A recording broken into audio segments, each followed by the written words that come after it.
Hello everybody, everyone.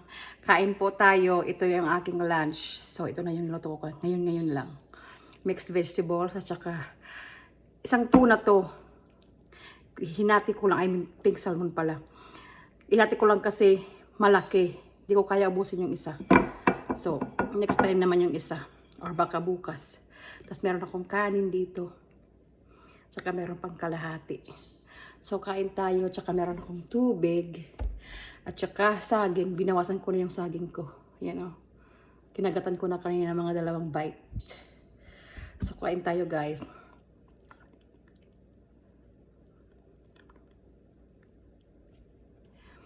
Kainan na!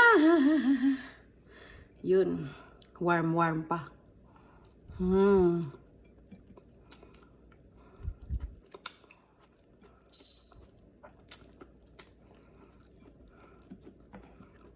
Bit na bit ko talaga kumain ng gulay kasi yung panunaw ko napakaganda.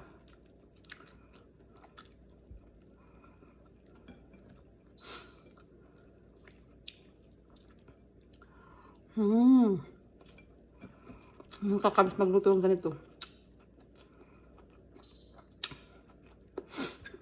Iba talaga guys dito sa Amerika, yung buhay nila dito, parang buhay nila yung pagkakaroon ng kuryente. Hindi gaya sa atin na hindi big deal kung walang kuryente kasi makakain tayo, makakapaligo tayo. Dito sa kanila kasi, more on yung, pati yung tubig, kuryente yung kasi mga deep well yung balon nila dito, yung source ng tubig.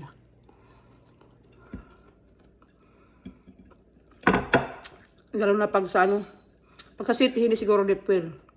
Pero pa sa mga countryside, puro deep well. Kaya, pag walang kuryente, wala rin talagang tubig. Kaya nakasabi ako dito na, yung kuryente kaakibat na sa buhay nila. Hindi kaya sa atin sa Pinas na, kahit walang kuryente, makakaligo ka. Kahit walang kuryente, makakapagluto ka. Kasi, hindi sila connected. Dito kasi connected eh. Naka-pump. Yung pump, gagana sa kuryente. So, kung walang kuryente, patay din yung pump. So, deep well. Kaya ginawa ko, yung bagyo, alam ko yung bagyo papalapit na nag-ipon ako ng 4 na balding tubig. Pambuhos sa CR, tsaka pangligo. At iba lang yung pangluto ko. Eh, hindi naman ako nakapagluto kasi walang kuryente. Buti na lang si Jowa, siya? Boy Scout. Ready. Meron siyang solar generator na dala. Yung solar generator, inaano lang siya sa solar panel, doon siya sinacharge. Kaya walang problema. Kaso hindi ako makapagluto ng matagal-tagal ba kasi ang ini-importante namin yung fridge kasi maraming laman ng mga foods, baka masira.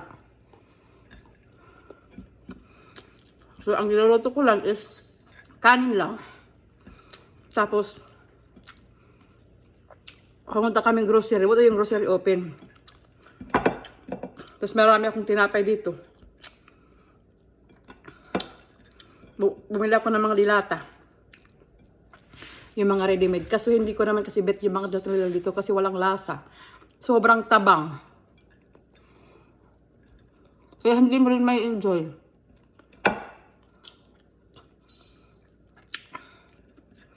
Kaya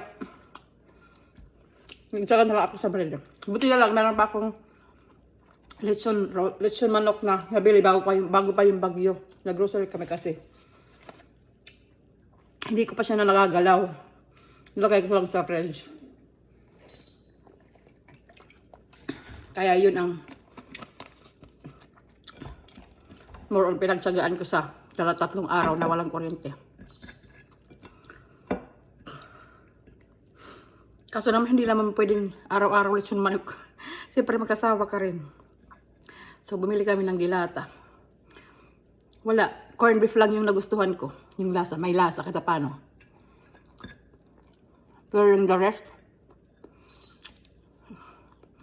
kalahati lang yung kinonsum ko. Yung iba tinapon ko kasi wala talaga siyang lasa.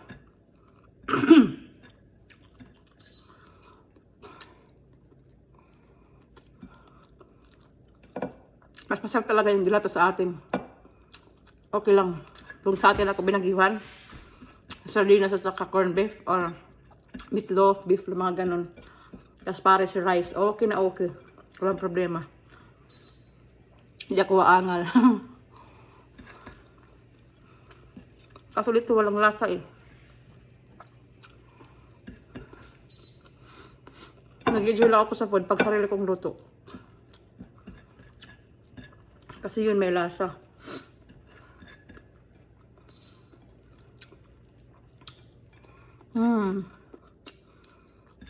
Ayoko na. Busog na ako.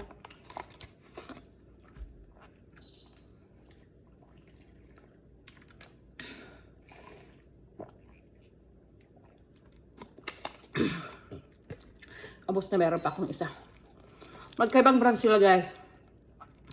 Papansin ko yung isang brand, hanggang dito lang yung tubig oh. Tapos ito bakit siya punong-puno.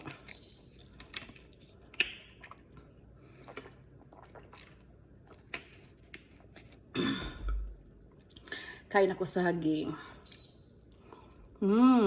Sarap. Thank you guys for watching. Amping Kanunay. Bye! See you in my next vlog. I miss you all. Ngayon lang ako ulit nakapag-mukbang. Thank you for watching.